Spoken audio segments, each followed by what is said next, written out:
This video is all about our costs to live in an RV full-time, back in year 1 of our RV full-time travels.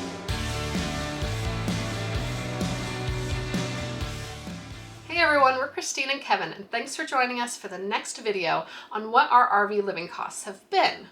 Last time, we told you about our first RVing experience, just the two of us, 6 months in a travel trailer going all around the country and living like we were on vacation. If you missed that video, check it out so you can see the cost difference between an RV road trip and the cost of full-time RV life. Exactly. This video is all about our costs to live in an RV full-time, back in year 1 of our RV full-time travels.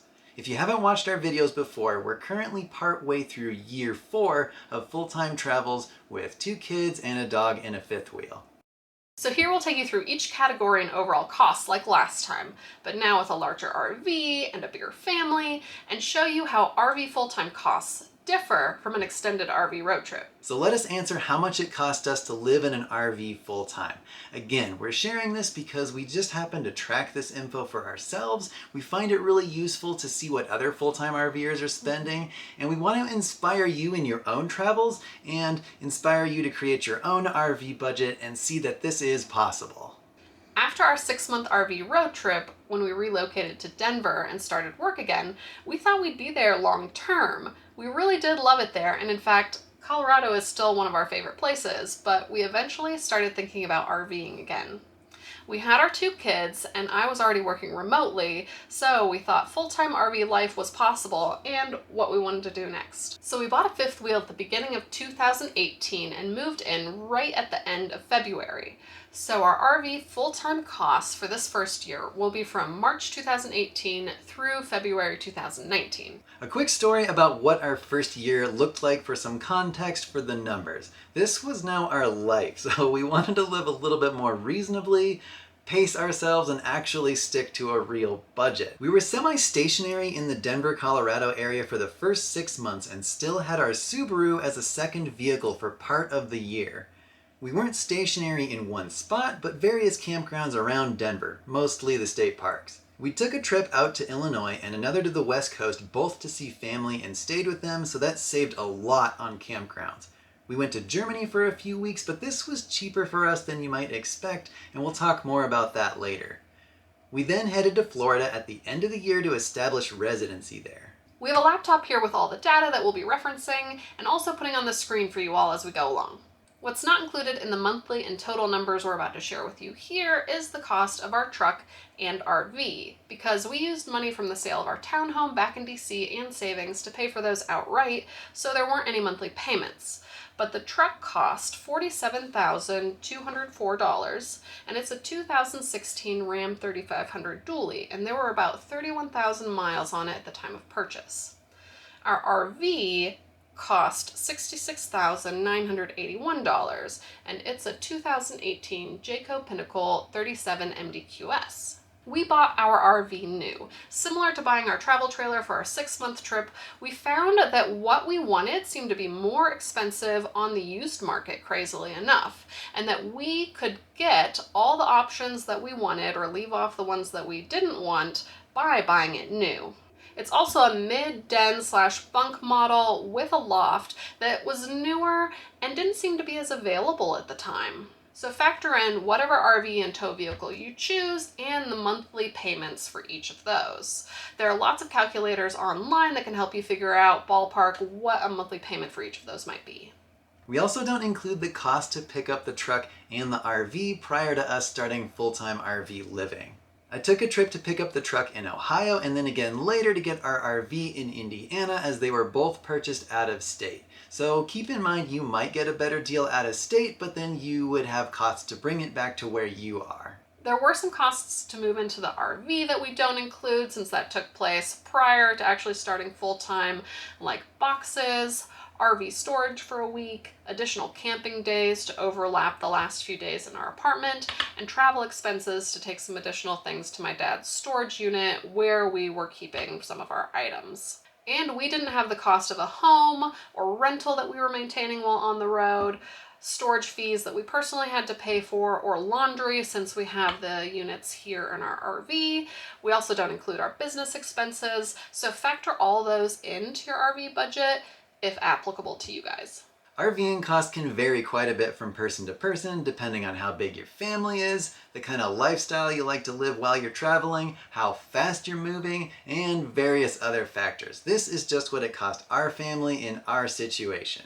So here we go, our average RV living cost per month, and stay tuned to the end where we'll give you the totals. Starting with groceries. For groceries, we spent on average $798 per month and $9,579 for the year. Now this includes food and drinks and anything that we would buy in a grocery store. We will share general merchandise and restaurants in their own categories. Next up are fuel costs. This includes diesel for the truck and gas for our Subaru that we still had at the time, but really used it mostly just to get around locally in Colorado because we didn't take it on our longer trips and we sold it before heading on to Florida.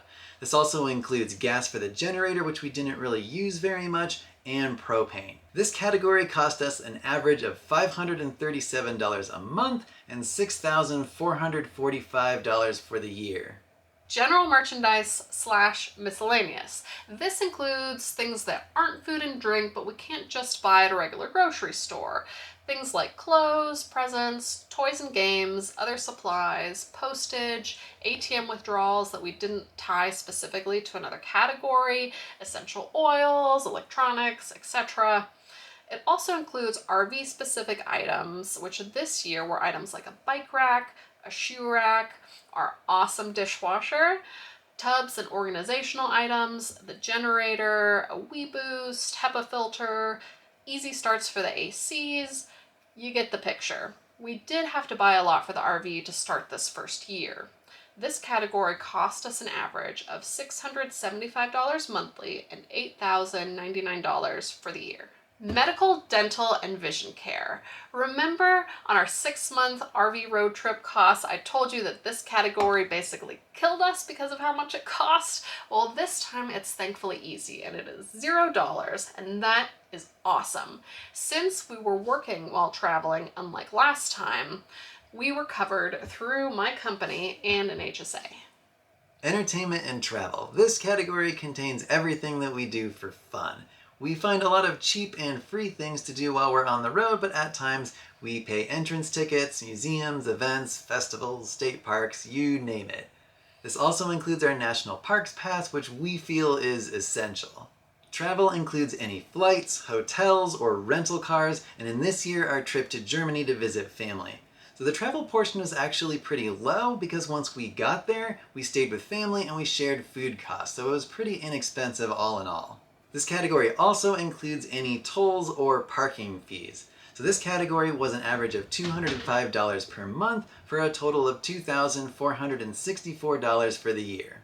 Restaurants. We definitely like to eat out at restaurants and did more of this at the time. It was a fun way to explore local places and enjoy the experience. But back then, we didn't typically have to buy much extra for the kids because they were so young they would typically share. This category cost us an average of $377 monthly and $4,522 for the year. Recurring costs. For us, these include truck, Subaru, and RV insurance, phone and internet connectivity, mail service, and long-term care insurance. At the time, we still had our vehicles and the RV rolled into a single USAA insurance plan. Combined insurance was an average of $213 a month. Phone and internet were $75 a month. Kevin's phone plan was still a business expense at the time, and we just tethered from our phones. That also included Netflix for a couple months until we cut that. Our mail service was $40 average per month, and that was because we started with a P.O. box in Colorado initially, and then we moved to using the St. Brendan's Isle mail service in Florida once we headed down that way.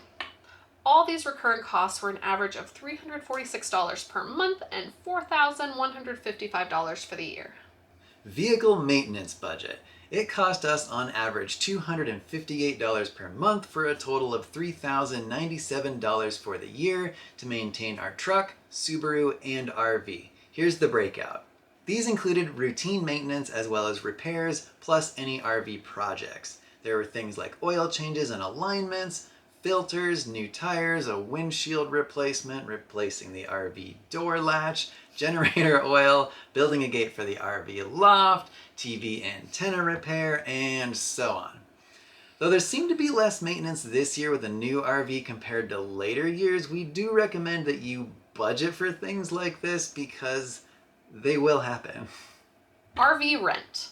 We paid an average of $716 per month and $8,586 for the year for camping sites. This includes traditional campgrounds of all types, minimal dump station fees, which we incurred a couple of times, as well as a Thousand Trails membership that we bought in October for $748, and which we used mostly in Florida after we made it there. If you're not familiar with Thousand Trails, it's a membership of campgrounds around the country where you can stay without paying an additional nightly fee. But the length of time that you can stay in the campground, how far in advance you can book your stays, and whether you have to be out of the system between your stays are all dictated by your specific membership and the contract. We started with the annual camping pass with one zone, of which there are 5, and we added the Trails Collection package, which meant there were additional encore campgrounds in which we could stay with our membership. We could stay for 14 nights, but then we had to be out of the system for 7 days and find other accommodations. My dad, who is also an RVer, had been using the membership for years and told us about it, so we bought it, and when we were around Thousand Trails campgrounds, it worked out really well. We actually ended up upgrading our membership eventually, but we did that in year 2, so we'll tell you about that in the next video. Overall, our RVing costs for the year were much lower than they would have been if we hadn't stayed with family for so much of our time during the year. When we weren't in Colorado, we were visiting family on the West Coast and in Illinois and staying on their properties, so that really offset a lot of the costs that we were paying for campgrounds otherwise. Thousand Trails definitely helped us save money on the monthly RV budget, but we really didn't see that take effect until the following year. So that brings our grand totals to, drum roll please, $3,912 per month for our first year as full-time RVers, and that cost us a total of $46,947 for the year. So now we've shown you our 1-year RV full-time cost as we initially hit the road in our very first year. What do you think? We'd love to answer any questions you have on this topic. Stay tuned for the next episode where we talk year 2 and how the RV cost picture changes when we're not semi-stationary for half the year and instead do a ton of awesome traveling. Subscribe so you don't miss it. In the meantime, check out the link to the blog post below that has even more of the details. On our blog, we also post our current monthly RV expense reports that are very in-depth. We'll link that below as well, so you can check those out monthly, and you can even download the spreadsheets, graphs, and charts that we use to track our RV budget. See you all next time. Bye! Bye.